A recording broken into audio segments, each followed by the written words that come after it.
Every good and perfect gift comes from above. If it came from God, it is good and it is perfect. And it is even more than enough. Praise the name of the Lord. So they acted on the word of the Lord, and when they acted on his guidance, they got the results that were not expected. This is one of the business tip. If you want to succeed, let the Lord guide.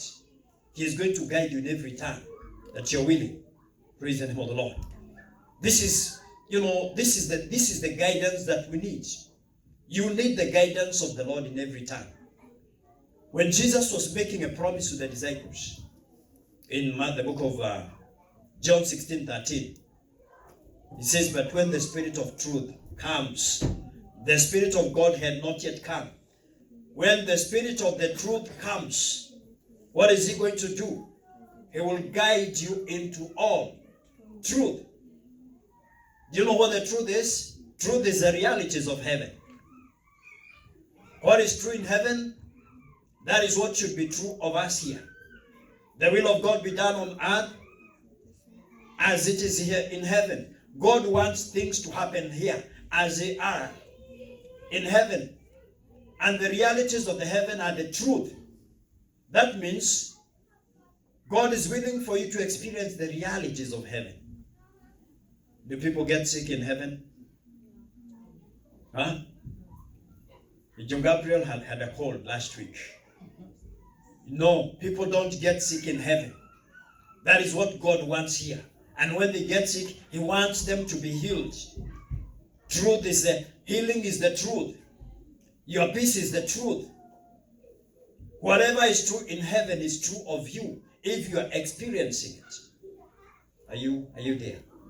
So I told you the other day that truth is not only supposed to be known, it is supposed to be experienced. And that is what the Holy Spirit came to do, to guide you into an experience of the realities of heaven, to guide you into all, not some truth, into all the truth. Praise the Lord. Amen. So you see, what God had always done, he is willing to do now through the Spirit who lives in us. He is willing for you to experience the truth that is in heaven. That is where the Spirit of God is in us.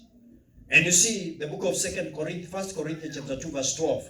What we have received is not the spirit of the world. What have you received? It is not the spirit of the world. But it says, but the Spirit who is from God, so that we may understand what God has freely given to us. In other words, guide you to what God has given to you and lead you to experience it. Praise the Lord. So why are we experiencing the negativities that we are experiencing today? Is it God's fault? It is not God. It is we. And the question is, God is willing to guide. Are you willing to follow? Because when God made a promise to guide, when he says, I will guide you, that is a promise. When God, it is a promise he made to you. I'm willing to guide. But are you willing to follow? Hallelujah. Are you willing to follow? The reason we are where we are is because we are not willing to follow. And what we are willing to follow is not what God has said. It is what we have heard from other people. You look at somebody who has succeeded in something.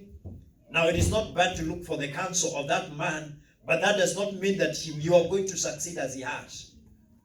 Because maybe he's doing what the Lord has led him to do.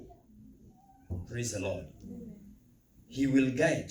Are you willing to follow?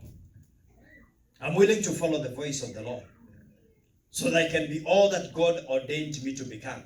And so that I can experience all the things that God has made available for me. God is not restricting any of us. It is not God, it is we. Wherever we are in life has nothing to do with God. It has everything to do with us. How much have you followed the guidance of the Lord? He is willing for you to come out of there and go to a new place in life that he wants you to be, that he ordained for you before the beginning of time. Praise the Lord. Amen. Hallelujah. May we pray. Father, we want to thank you this afternoon. You're a good God. And we thank you because your goodness has no boundaries. You love your good as much as you love us. You love each and every one of us, regardless of our social background, regardless of what we have done in life. Your love, Father, is unfathomable. And this morning, we want to thank you for the word, that you're willing to guide us to the places we have never been before. Because there is not a place that you do not know, that you're not familiar with. You're willing to guide us into those unfamiliar territories so that we can get what you ordained for us. We thank you for what you have marked for each and every one of us, all the blessings that are meant for each of us. You want us to connect to them. You want us to have an experience of the truth.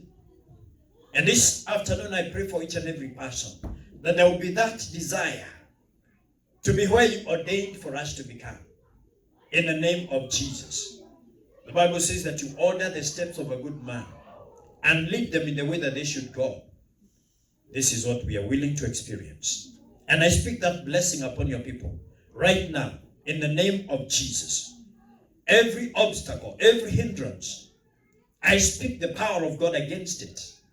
And I declare that your people will be where they ought to be. We worship you and we give you praise. And now may the Lord bless you. May the Lord keep you. May the Lord make his face to shine upon you and be gracious unto you. I declare to you that you are heads and not tails. You're on top and not underneath. I declare that you are first and not last. I declare that you are lenders and not borrowers. And when enemies come to you in one direction, they shall flee in seven, according to the word of the Lord.